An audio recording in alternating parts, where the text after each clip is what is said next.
So, good morning, everyone. Happy Saturday. I want to talk this morning about peace as internal ground and really revisiting the idea that peace is not found in agreeable external conditions. It's really cultivated internally. And this really is contrary to what our culture constantly throws at us. And it's really, I would even go so far as to say in this culture, in Western culture, it's revolutionary because it overturns everything we are taught about happiness, success, well-being, and how to achieve those things. We are literally Get your milk off conditioned the from table, please. childhood. Let's see, You've eaten nothing, Charlie. I'm getting somebody.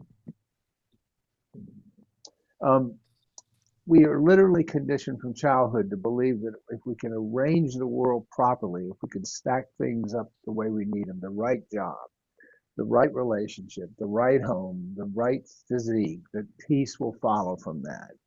And some of you will recall I've talked about this before, and I write about it in my first book. But when I was about 40, when I checked all the boxes as far as degree and career and family and comfort and home and all that, all the things I've been raised to believe were going to give me true happiness, I was still unhappy.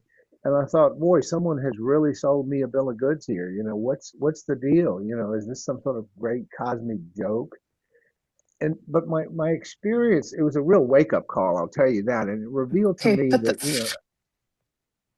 I'm sorry, I'm getting somebody's audio. You want your juice? um Jeff, it's yeah, Fine, Claire. open the juice. You can mute her yourself. who is it? I'm sorry. It's Claire, and you can mute her yourself by just going on her picture Yeah, I with the know. blue flowers. Oh, okay. There she is. Okay, gotcha. Thank you. um good. Okay, sorry for the interruption, folks. So I I realized that this thing I'd been told was a really deeply flawed message, a really deeply flawed assumption. And we've all had these moments where we think everything is right in our life. All the boxes are checked, but we still feel restless, we feel dissatisfied, we feel anxious. And and throughout my career as a psychologist, I often encountered people who had been through the same experience. They've checked all the boxes, and yet still something was missing.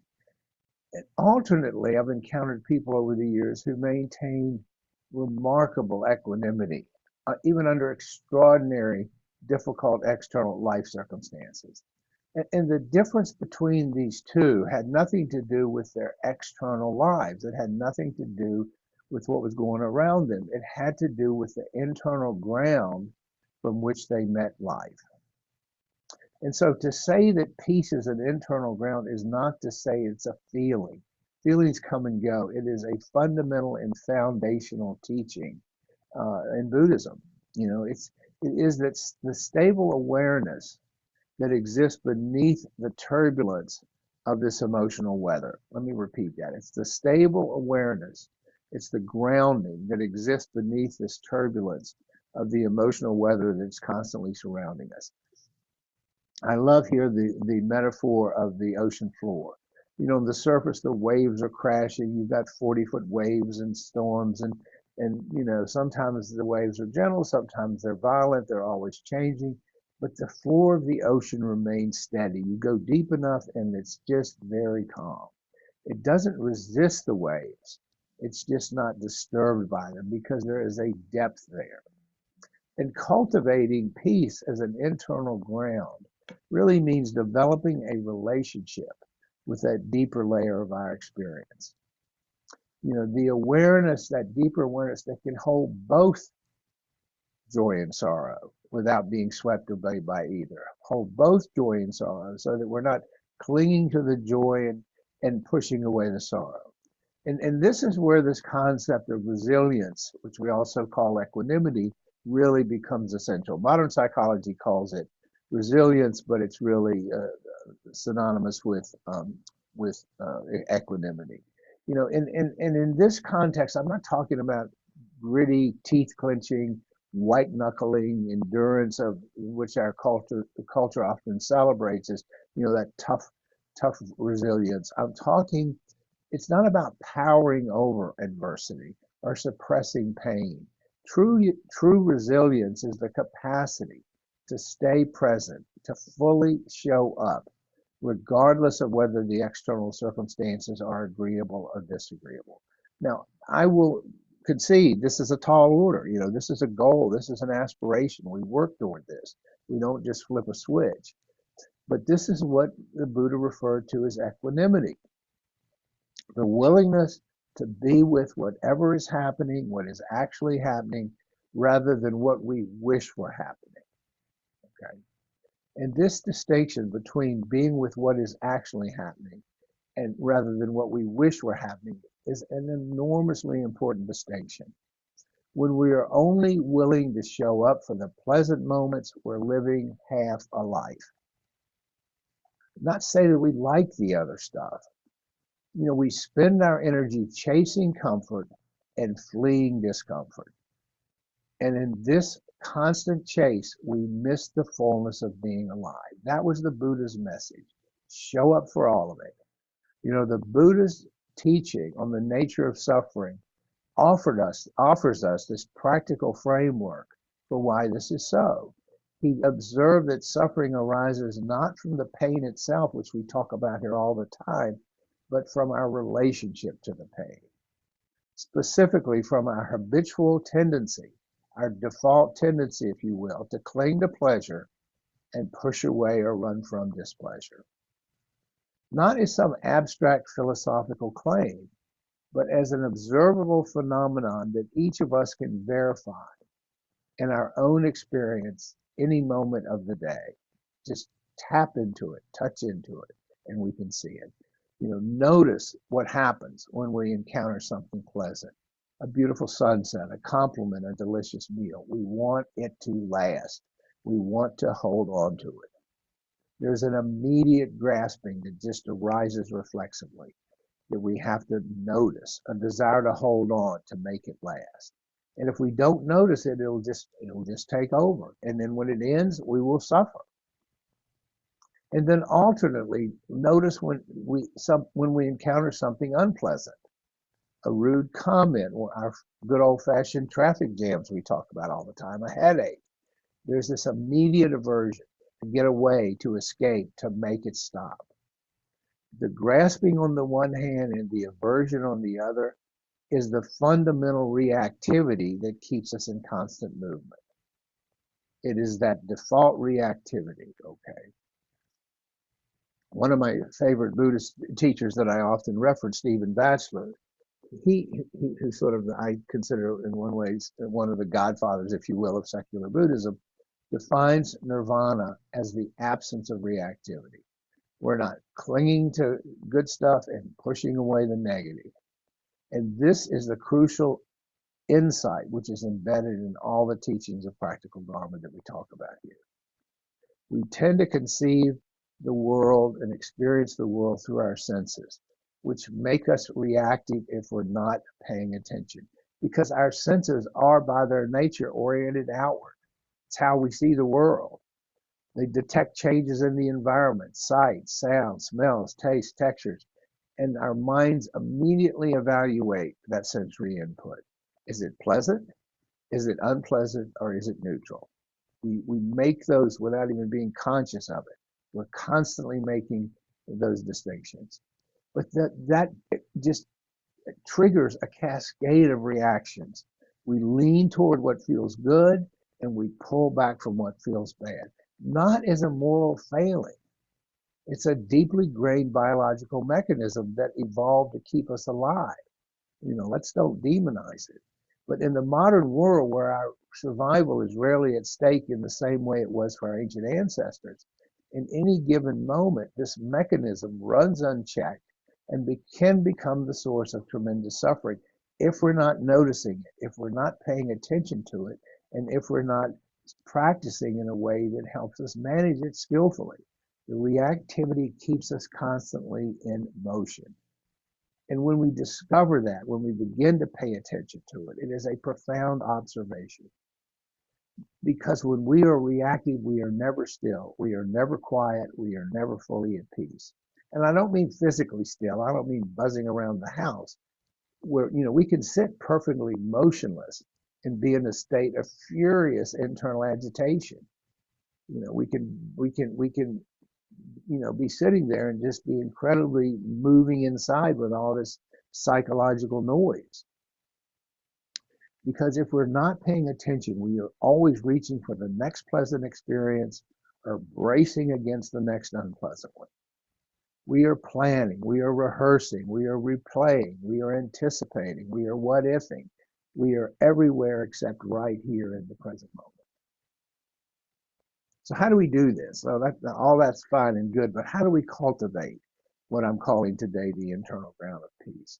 Well, the good news is Buddhism offers us some very practical, hands-on tools to move toward this aspiration. The first, of course, is our meditation practice.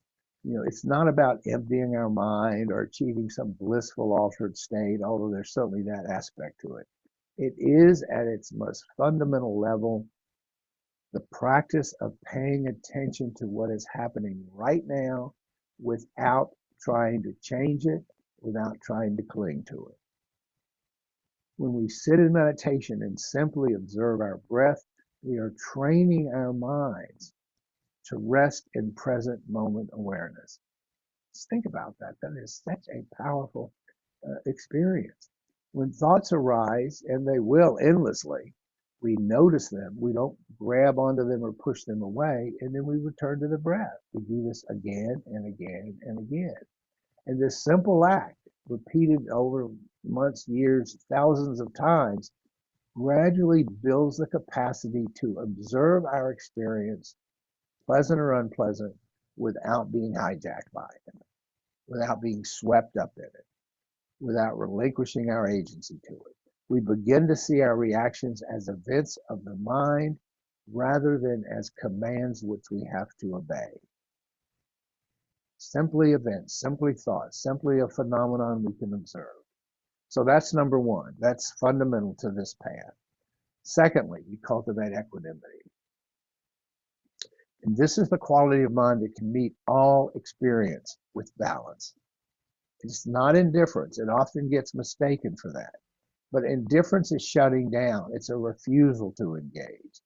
Equanimity is profound engagement, but it doesn't tip into grasping or aversion. It just watches it. We cultivate equanimity by deliberately practicing with the small stuff, with the small discomforts, sitting with an itch, tolerating a minor frustration, allowing a craving to arise and pass without acting on it. These small practices over time build the muscle of non-reactivity that serves us when we get hit with larger challenges, and they will come. They will come. We know that. It's like we're working that muscle so that when we have to lift the heavy weight, we're ready. Okay. The third practice that we bring to this topic today is an investigation of what we call the self or the ego, because much of our reactivity is driven by this deeply held sense of a fixed, solid self or ego that must be protected, must be gratified, and must stay away from anything unpleasant. Secular Buddhism invites us to examine our ego with curiosity, not with belief or this is I am, this is solid Jeff. When we look closely, we find what I call the self is what I call myself is a constantly changing, shifting process. A stream of thoughts, a stream of sensations, a stream of emotions, a stream of perceptions, none of which is permanent, none of which is the whole story. The Buddha recognized this. As this insight deepens, the urgency of our reactivity, the urgency to protect the ego, or to gratify the ego, or to affirm the ego, begins to soften. There is less there to defend, less to acquire, less to fear. Okay. And then finally, and perhaps most importantly, really, is compassion. When we stop being driven by reactivity, we do not become a passive or withdrawn person. quite the opposite. We become more available to the world, more capable of responding. I'm sorry, let me get rid of this. More capable of responding to the suffering of our own suffering and others with clarity and care. Peace as an internal ground is not escaping from the world. It is the foundation from which we engage with the world more fully, more honestly, and more helpfully. You know, the world is never going to stop presenting us with agreeable and disagreeable conditions to trigger us, to pull us in. Okay. This is just being alive. That's just the deal. The question is whether or not we respond to these triggers skillfully. But whether we cultivate the internal ground and whether we cultivate the internal ground from which to meet them with presence, with balance, and an open, compassionate heart. This is the practical promise that the Buddha made us. Not a life free from difficulty. That's not going to happen. But a life in which difficulty does not rob us of our capacity to be fully present. Peace is not a destination. It is the ground we stand on while the weather around us changes. So those are some thoughts this morning on peace as an internal ground.